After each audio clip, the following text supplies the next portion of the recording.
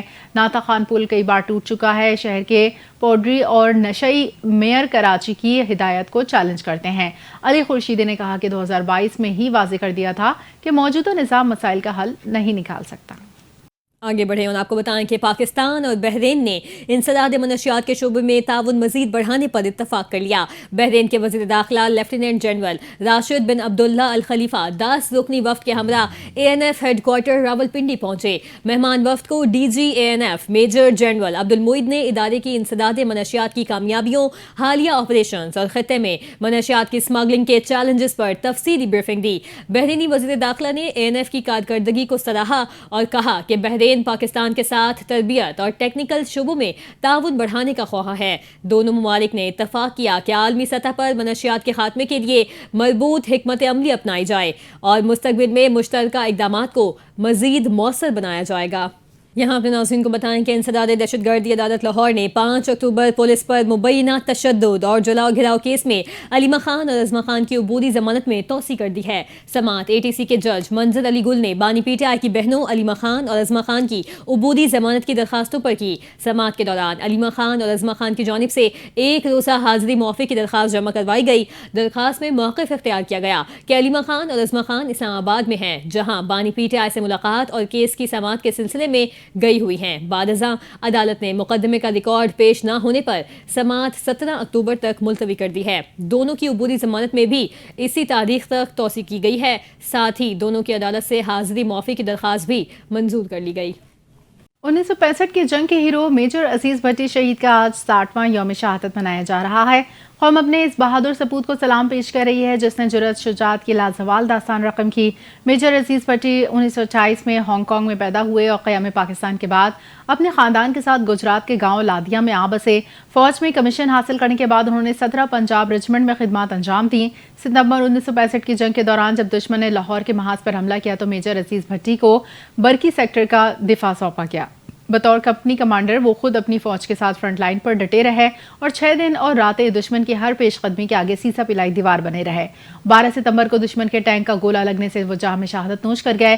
ان کی اس بے مثال جرأت کے اعتراف میں انہیں نشان حیدر سے نوازا گیا۔ افواج پاکستان نے آج کے دن میجر عزیز بھٹی شہید کو شاندار الفاظ میں خراج عقیدت پیش کرتے ہوئے کہا کہ وہ جرأت، ایمان اور قومی وفاداری کی روشن مثال ہے جن کی قربانی قوم کے لیے ہمیشہ مشعل راہ رہے گی۔